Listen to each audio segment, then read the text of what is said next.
Sampurasun, salam sehat sejahtera. Berjumpa kembali dengan saya Arya Duta di Cerita Kita Channel. Video kali ini temanya agak panjang ya, cuma nanti judulnya akan saya persingkat. Temanya adalah nikmat di saat kita sedang dalam berkesendirian. Ada apakah di balik sendiri tersebut? Pasti di dalam berkesendirian ini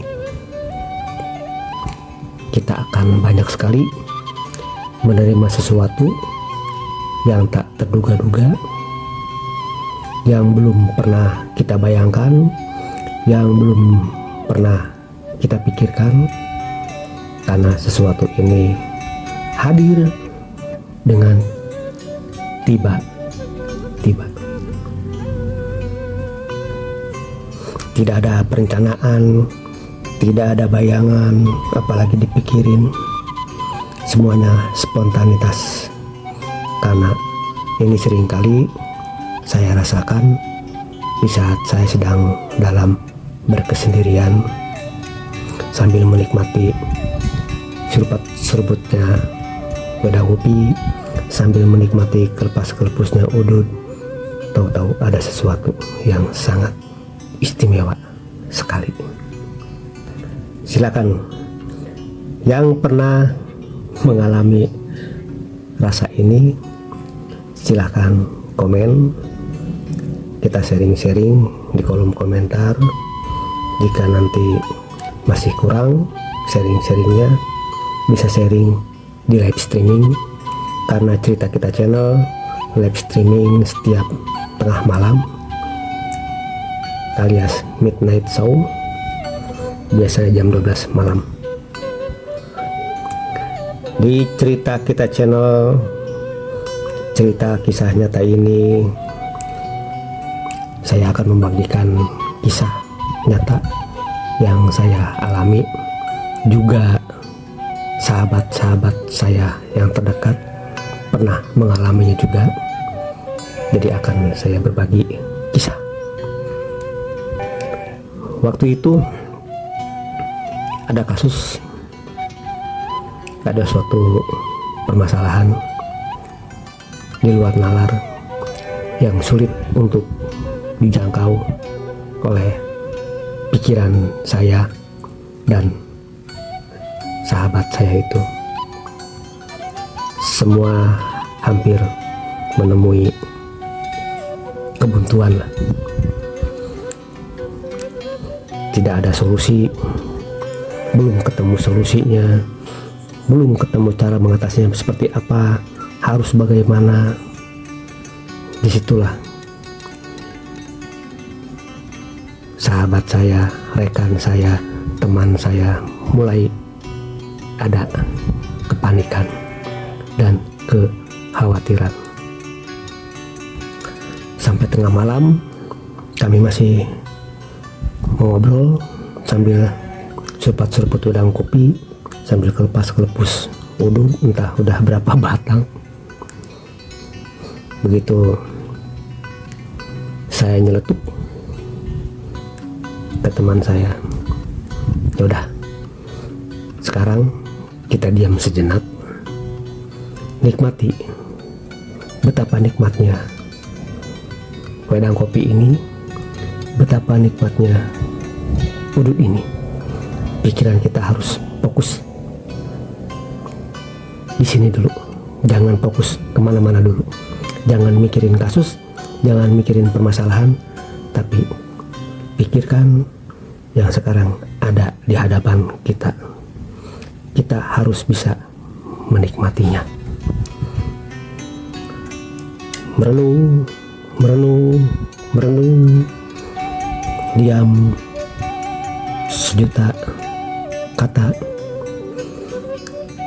tidak berucap apapun, seolah-olah suara napas pun tak terdengar. Yang terdengar hanya desiran angin, suara jangkrik dari sawah ya, sama suara tokek terdengar. Disitulah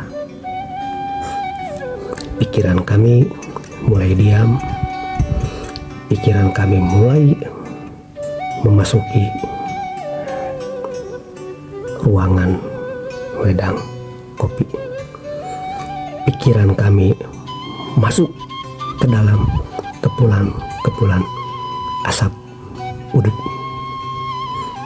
Tanpa disadari, tanpa disengaja, kami berdua berucap, "Ya Tuhan, aku harus bagaimana?"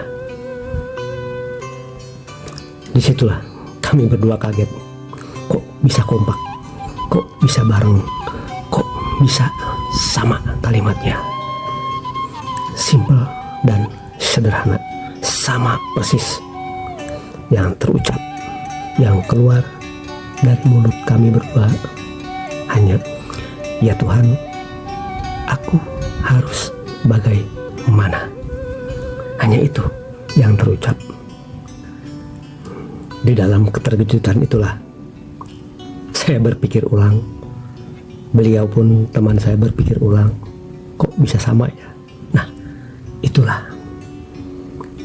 yang namanya hati nurani.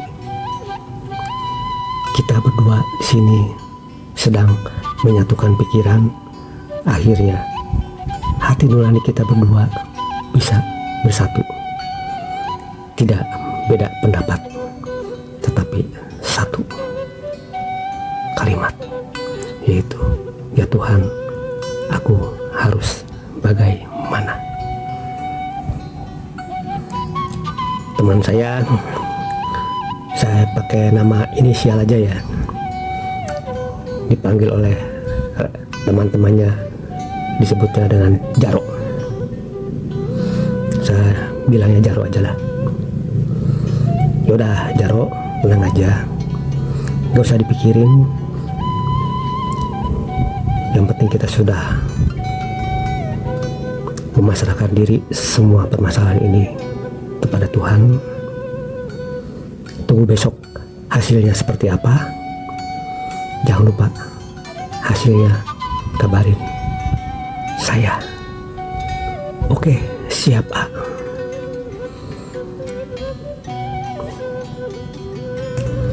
Setelah menemukan jalur penemuan yang unik, Jaro pun pulang pamitan. Ya udah malam, saya pulang dulu. Tunggu besok kabar dari saya.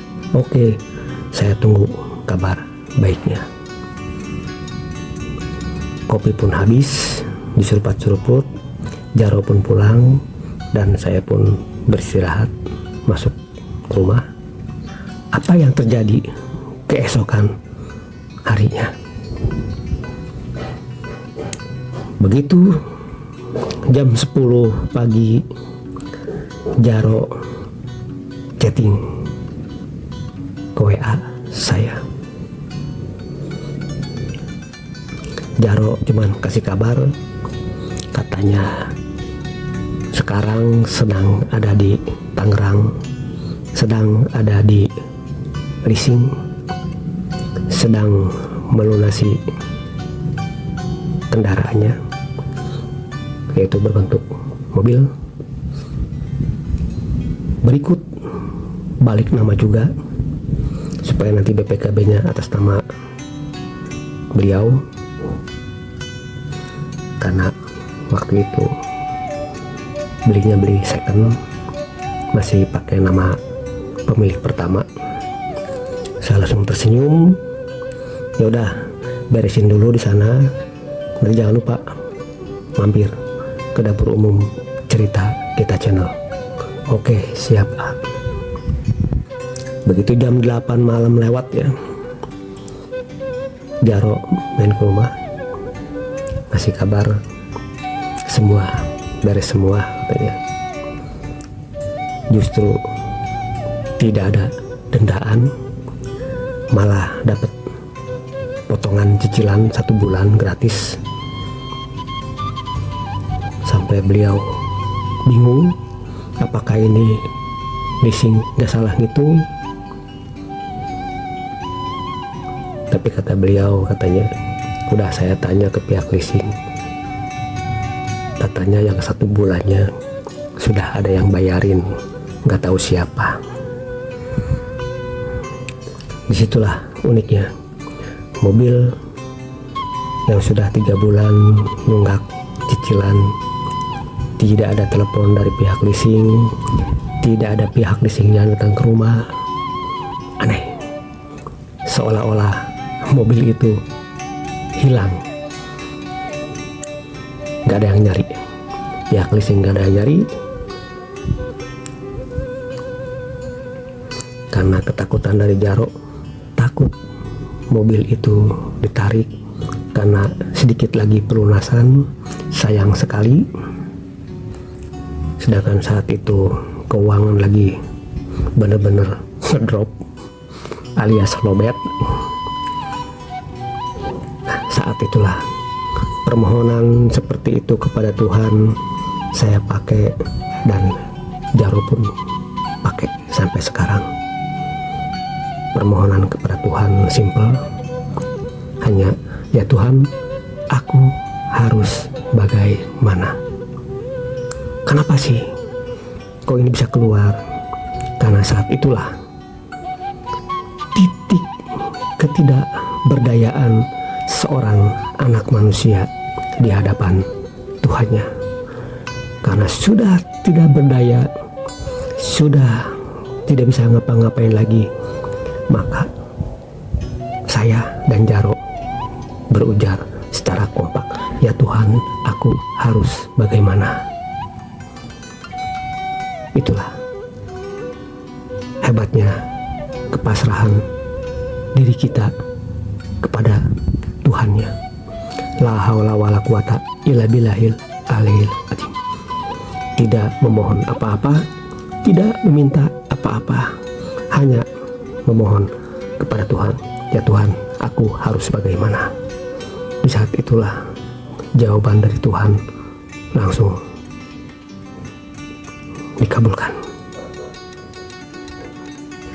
Peristiwa ini bukan hanya 1 kali 2 kali, mungkin sudah ratusan kali. Di saat sedang mentok ketemu jalan buntu, pasti mohonnya, ya Tuhan, aku harus bagaimana? Sama ke semua juga, ke anak-anak saya juga seperti itu yang ada di luar negeri. Jika sudah menemukan jalan buntu, harus ingat, ya Tuhan, aku harus bagaimana? Hasilnya langsung spontan. Setelah saya telusuri, akhirnya ketemu juga. Waktu saya berbincang-bincang dengan Pak Kiai, katanya permohonan itu pernah digunakan, pernah diucapkan oleh Nabi Musa di saat Nabi Musa menghadapi para tukang sihir. Nabi Musa memohon kepada Tuhan, ya Tuhan, aku harus bagaimana? Kata Tuhan melalui malaikat Jibril, hai Musa, pukulkan tongkatmu. Terus peristiwa yang kedua, di saat Nabi Musa sedang dikejar-kejar oleh Fir'aun sampai di bibir pantai, Nabi Musa pun berucap seperti itu, ya Tuhan, aku harus bagaimana? Tuhan pun berujar melalui malaikat Jibril, hai Musa, pukulkan tongkatmu. Akhirnya lautan pun terbelah menjadi 2. Apa sih kesimpulan dari kisah ini? Kesimpulannya adalah jangan terlalu banyak meminta kepada Tuhan, karena permintaan-permintaan kita yang lalu-lalu pun belum terkabul. Cukup dengan ya Tuhan, aku harus bagaimana? Itulah kesimpulan berikut solusinya, simpel sekali. Ya Tuhan, aku harus bagaimana? Oke, sampai di sini dulu videonya. Sampai berjumpa lagi nanti di episode selanjutnya.